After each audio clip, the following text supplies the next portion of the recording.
Saya, Joko Widodo. Ini adalah kisah masa muda saya sewaktu memulai perjalanan hidup. Ini saya waktu kecil. Saya berasal dari kota Solo, Jawa Tengah. Saya anak sulung dari 4 bersaudara. 3 adik saya semuanya perempuan. Saya berasal dari keluarga biasa. Kami berulang kali pindah rumah kontrakan, rumah sederhana yang mampu dibayar Bapak untuk tempat tinggal kami sekeluarga. Bapak berjuang untuk hidup kami dengan berjualan bambu dan kayu di pasar. Ibu sangat gigih membantu Bapak. Setelah selesai masak dan membereskan rumah, ia segera pergi ke lapak dagang Bapak untuk membantu mengikat bambu dan kayu. Mereka melakukan itu semua demi anak-anaknya untuk bisa sekolah. Mereka meyakinkan saya bahwa sekolah akan mampu mengubah hidup saya. Perjuangan dan usaha Bapak sangat menginspirasi saya.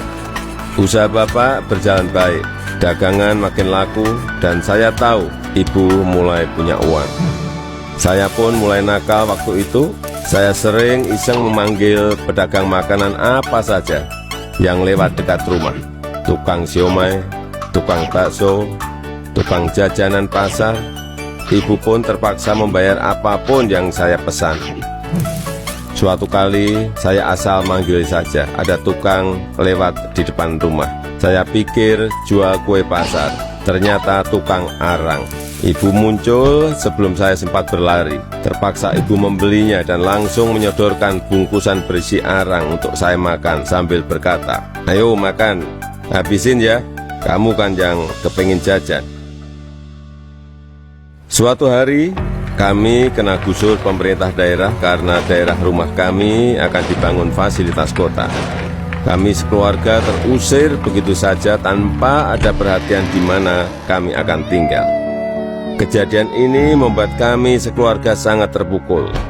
Kami terpaksa menumpang di rumah paman. Keadaan yang sulit membuat kami sekeluarga gigih berjuang lebih keras. Bapak menjadi sopir angkutan umum. Setelah sekolah, saya membantu ibu berjualan di pasar meneruskan usaha Bapak. Kami sekeluarga menjalani hidup tanpa mengeluh dan saling mengalirkan energi positif. Bersama-sama kami berjuang untuk tidak lagi menumpang. Kerja keras tidak pernah sia-sia. Bapak bisa membuka bengkel usaha kayu. Setelah beberapa tahun, akhirnya uang bisa terkumpul untuk membeli rumah sederhana. Tahun 1980, akhirnya saya memutuskan untuk kuliah di jurusan Teknologi Kayu, Kehutanan UGM. Saya memilih jurusan tersebut agar saya dapat belajar lebih mendalam tentang perkayuan. Saya ingin mengikuti jejak Bapak, ingin membangun bisnis kayu Bapak menjadi besar. Ini saya gondrong waktu kuliah, dan saya suka banget dengerin musik cadas dari Nazareth, Queen, Metallica, Judas Priest, Guns N' Roses. Saya juga hobi banget naik gunung, Gunung Lawu, Gunung Merapi, Gunung Merbabu, Gunung Kerinci, sudah saya daki. Menginjak masa penulisan skripsi di dekat akhir kuliah, saya sudah agak kalem. Akan menginjak dunia kerja, saya memutuskan untuk lebih serius. Saya bertemu dengan gadis bernama Iriana. Dia teman adik saya yang sering main ke rumah. Pertama curi-curi pandang, lama-lama jadi jatuh cinta. Iriana orangnya sederhana, dan itu yang saya suka. Pacaran waktu itu berat di ongkos tapi ringan di hati. Saya naik bus penuh sesak, bolak-balik Jogja Solo demi bertemu Iriana.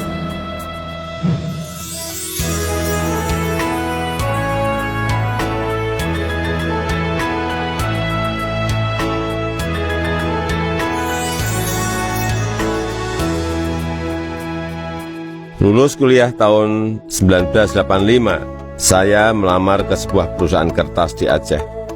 Setelah diterima, saya baru tahu akan ditempatkan di hutan rimba.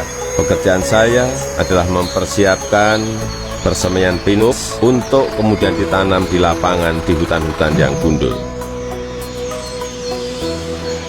Beberapa bulan setelah itu saya kembali ke Solo untuk menikahi Iriana dan menyiapkan keberangkatan kami ke Aceh. Masa awal pernikahan kami berada di dalam hutan rimba selama 2,5 tahun.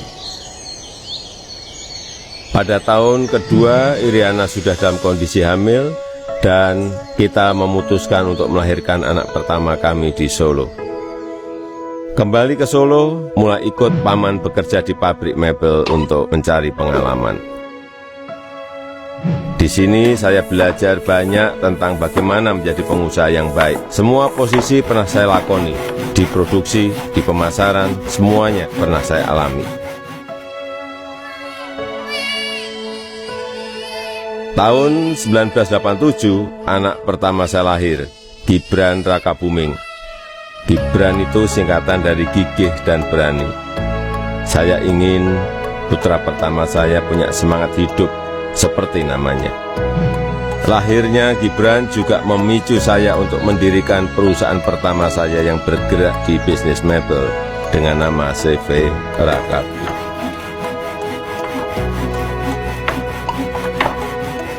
Tapi ternyata menjadi pengusaha bukanlah sesuatu yang mudah. Saya pernah habis ditipu. Barang sudah dikirim tapi tidak dibayar.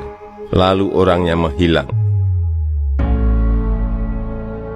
Kalau kita jatuh ya harus bangkit lagi.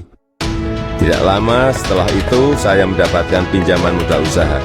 Dengan semangat untuk bangkit dan berkembang, saya bergerak cepat untuk mencari pesanan sampai luar negeri dengan cara ikut pameran-pameran mebel. Hasil usaha saya mulai terlihat, kantor tidak pernah sepi dari kunjungan pembeli. Di sini saya bertemu dengan pembeli dari Prancis bernama Bernard Jean. Dia yang memberi sebutan Jokowi untuk saya, untuk membedakan Joko Widodo dengan Joko-Joko lainnya yang banyak beliau kenal. Sejak saat itu, orang-orang lingkungan pengusaha mebel mulai memanggil saya Jokowi. 2 anak saya lahir setelah keadaan ekonomi keluarga membaik. Kahiyang Ayu dan Kaisang Pangarep. Saya ingin anak-anak saya mengenal sekolah kehidupan yang dilandasi perjuangan untuk mandiri, supaya mereka semua mampu membangun kehidupan yang kukuh. Keluarga adalah sumber kekuatan terbesar bagi saya. Saya yakin yang saya alami waktu muda sedang kalian alami sekarang. Tidak ada Jokowi hari ini jika tidak ada sejarah susah hidup saya. Teruslah berjuang mewujudkan mimpi-mimpi kalian. Mari kita terus bangun Indonesia maju.